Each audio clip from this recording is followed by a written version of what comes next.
Oleksi kattaa aika siistiä. Siis yllättävän siistiä. Eikö vielä kerran täällä? Huomaa vai? Pumppien kysyminen merkityllä.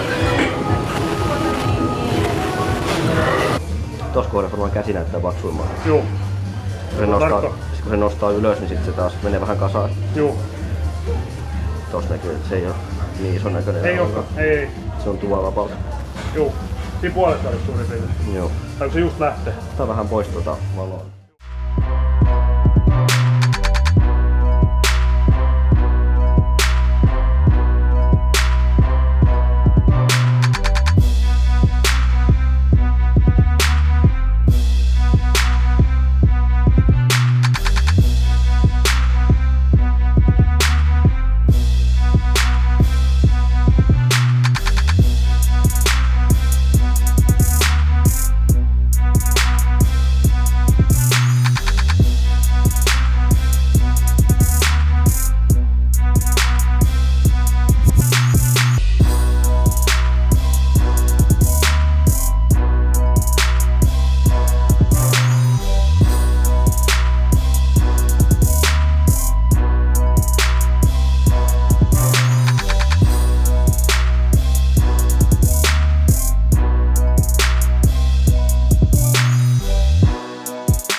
Käykö tää treenissä vai meinaaks vielä enemmän tähän perään? En treena tänään enempää. Kyllä tänään vielä tankkoillaan ja ihan rauhallisesti. Huomenna sitten jalkatreeni. Okei, tultiin silloin Mä kisalla. olin 6 viikkoa kipeä. Okei. Se oli se, että mä yritin väkisin koko ajan treenata. Niin mulla tuli poskiontola tulossa, sitten tuli keppokuppin tulossa. Sitten voisi tulla jo rytmihäiriömaa, että ei vittu, nyt on pakko jättää kisaretti väliin. Se on ehkä vähän kallisti jo. Se rupesi olemaan, mun piti käydä nois sydänfilmissä kaikkia, siellä oli niinku lisälyöntisyyttä, sit se on just sanoi ihan oikeesti nyt sä et tee mitään 2 viikkoa.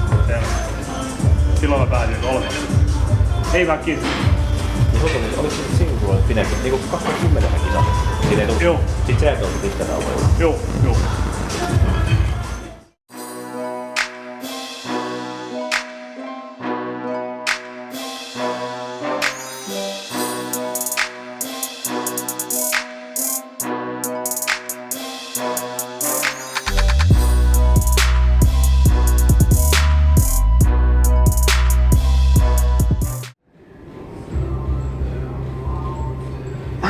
Ei helvetti, mä saan yhtään. Nyt lähti.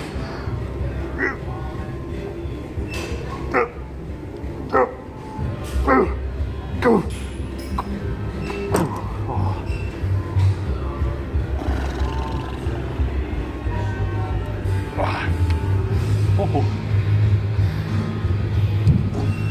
Suosittu vika. Joo, pistetään pojan lastenpainot.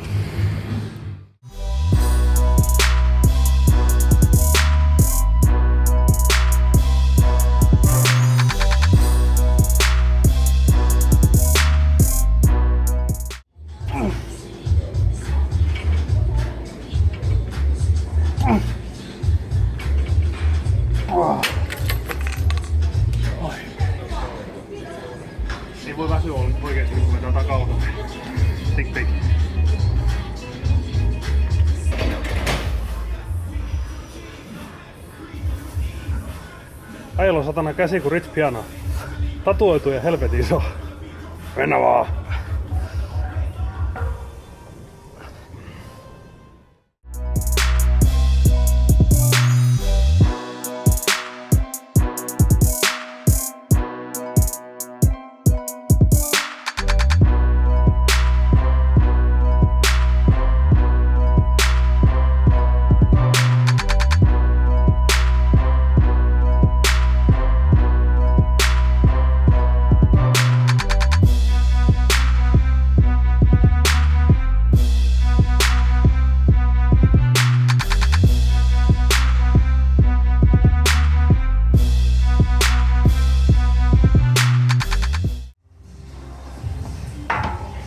Mikä tässä oli idea tässä kääntämisessä?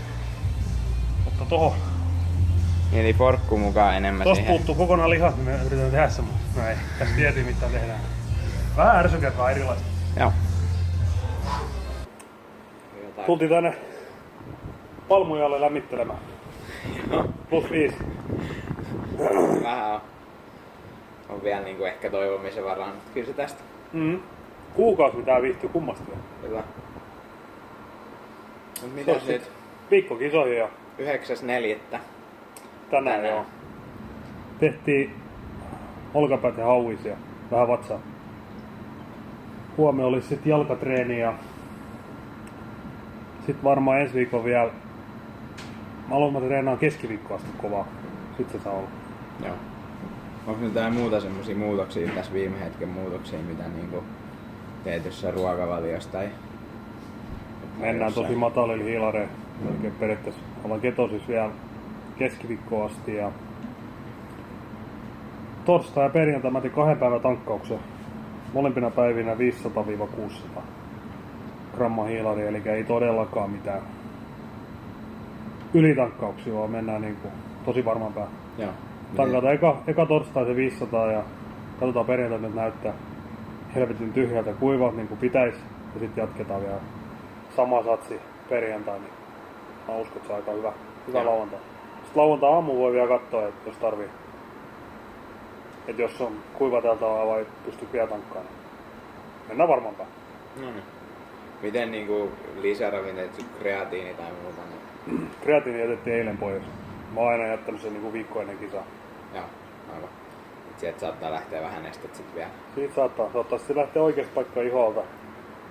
Sais vielä rapeammaksi, jos mahdollista.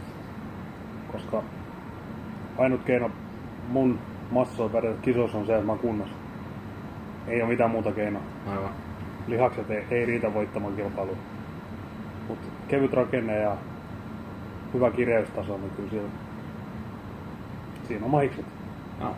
Miten nyt niin nyt on jo päästy reenimakuun takaisin, kun olet pitkään kipeänä tuossa Joo, välissä. mä ainakin 2 viikkoa pois salit ja on tää nyt sanotaan 3-4 hyvää treeni alla. Tänään meni itse asiassa jo kaikkein parhaiten. Nyt huomaa, että on se vanha isku tullut takaisin. Sit kuitenkin, vaikka on niinku vähän puolikuntoisena joutunut reenaamaan. Joo. Se on kyllä hyvä. Mut kyllä se eka treeni kipeänä olon jälkeen, niin mä voin sanoa, että mua vitutti todella paljon. Mulla oli kuntoa keväällä noita wifi-rappuset. Mä ajattelin, ei tästä ole mitään. Mut pari treeniä alle, niin kyllä se yllättäen hyvin se lähti liikkeelle. Enhän mä täysin palautunut ollut, kun mä tulin tänne treenaamaan. Niin, aivan. Mä yskiin keuhkoni pihaan, mutta kyllä mä tos koitin pitää niinku sykkeen alhaa. Joo. Mulla sit taas nyt kun ei ollut nyt vielä mitään kisaa edessä, niin ehtis paremmin palautua ja nyt sit taas oli tänään vasta eka reeni ja suurin piirtein samoihin aikoihin oltiin kipeänä. Joo. Niin nyt oli jo tosi hyvä fiilis tulla. Sun meni ihan hyvin, ei siinä ollut mitään. Ei niinku edes huomaa, että jätkä olisi ollut kipeä. Niin kyllä se olisi tosi iso ero sit palautumisella kyllä. On. Antaa sillä aikaa. Lääkärissä kun oli, niin se sanoi, että 3 päivää kuumet tuhoaa kaikki glykogeenivarastot ja kaikki, ja 10 päivää on se 3 päivän vastine, mitä kropalla kestää palautua. Niin Okei. Ai sä et oikein tommoista nippelitietoa. Joo. Mulla vaan sanottiin, että älä mene 2 viikkoa reenaamaan. Joo. Se oli mä en varmasti mene. Heti kun oli muutama kuumeton päivä, niin saliin. Joo. Ei siinä ole, niinku, ei ole vaihtoehtoa. Niin, kisat on niin lähellä. Mä aloitin niinku... Mä nyt muistan, että päivimaan niin ei ihan saatana pihaa, mutta kyllä mä niinku kotoa 9 kilon kahvakuulan kanssa makasin lattiaa ja vaan niinku supisti rintaa. Ihan vaan mä tein jotain, että mä sain niinku tavallaan sen mielenrauhan, että mä vaan makaa ihan kuolleena. Vaikka mä kuitenkin makasin yli 10 päivää, mut ei mitään. Vedetään loppuun asti, katsotaan mitä tulee.